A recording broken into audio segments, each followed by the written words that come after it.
Here is the quick rundown of today's top stories, Tuesday, November 19th. The National Disaster Risk Reduction and Management Council reports that Pepito claims 7 lives. Damage reaches 478 million pesos and leaves 20 areas under state of calamity.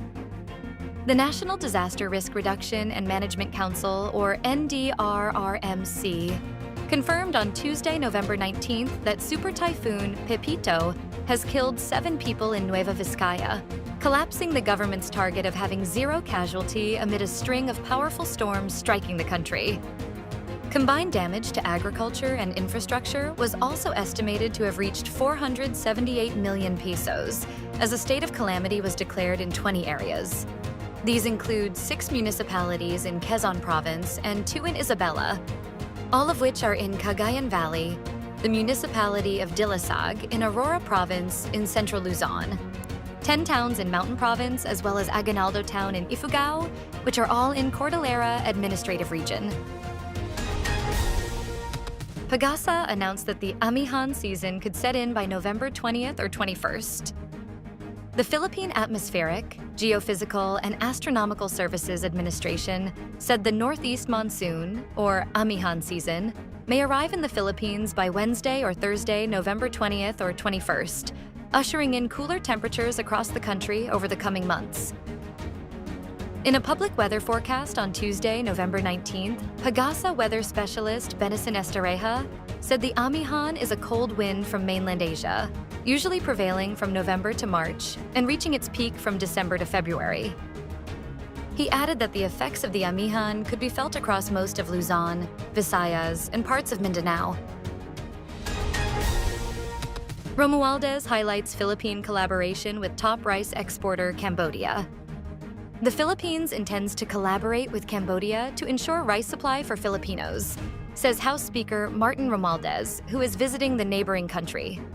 With the Philippines' vulnerability to increasingly violent tropical storms, such as the recent Super Typhoon Pepito and Typhoon Christine, along with other climate-related disruptions that impact our agricultural sector, Romualdez said ensuring a stable and affordable rice supply has become a national priority. The leader of the 300-plus strong House of Representatives noted that during the bilateral meeting between President Marcos and Cambodian Prime Minister Hun Manet on the sidelines of the ASEAN-Australia Special Summit in Melbourne last March, both sides agreed to boost rice trade as well as highlight ongoing efforts to tackle double taxation and improve ease of doing business. No lavish Christmas parties. President Marcos asks government agencies to donate savings to typhoon victims.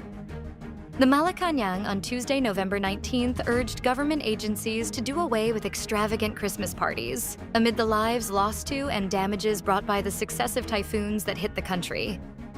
Noting that there won't be a need for an official guidance in writing, Executive Secretary Lucas Bersamin expressed confidence in the kindness of government worker, whom we fully trust can unilaterally adopt austerity in their celebrations.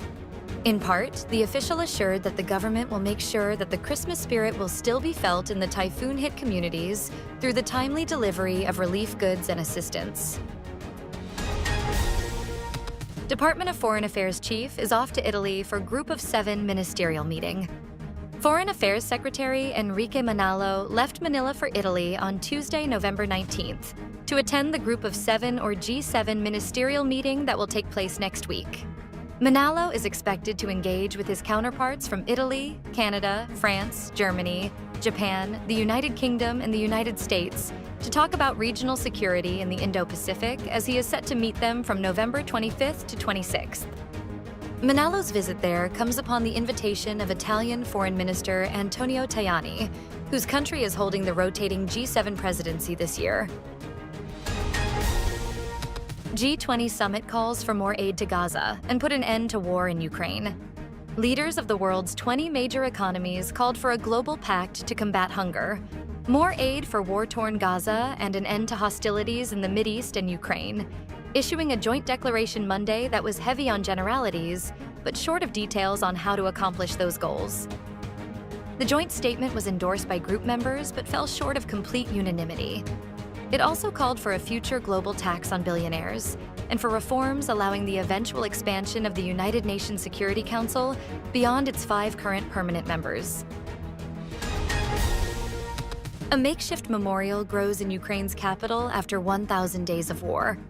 Before Russia's invasion, this was an ordinary green lawn in the heart of Ukraine's capital. Tourists would visit to take photos, and locals would stroll there on weekends.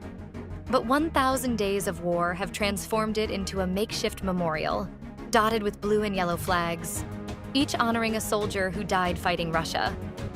Many were volunteers who left their civilian lives behind to answer to defend their country. Their loved ones, left alone with grief, hope their sacrifices won't be forgotten. They plant small, simple flags, hand-marked with the names and dates they died. Over time, the flags have multiplied, fluttering in the wind as the seasons change and the war drags on. Stay updated with the latest news. Visit our website at www.mb.com.ph or follow us on social media. Thanks for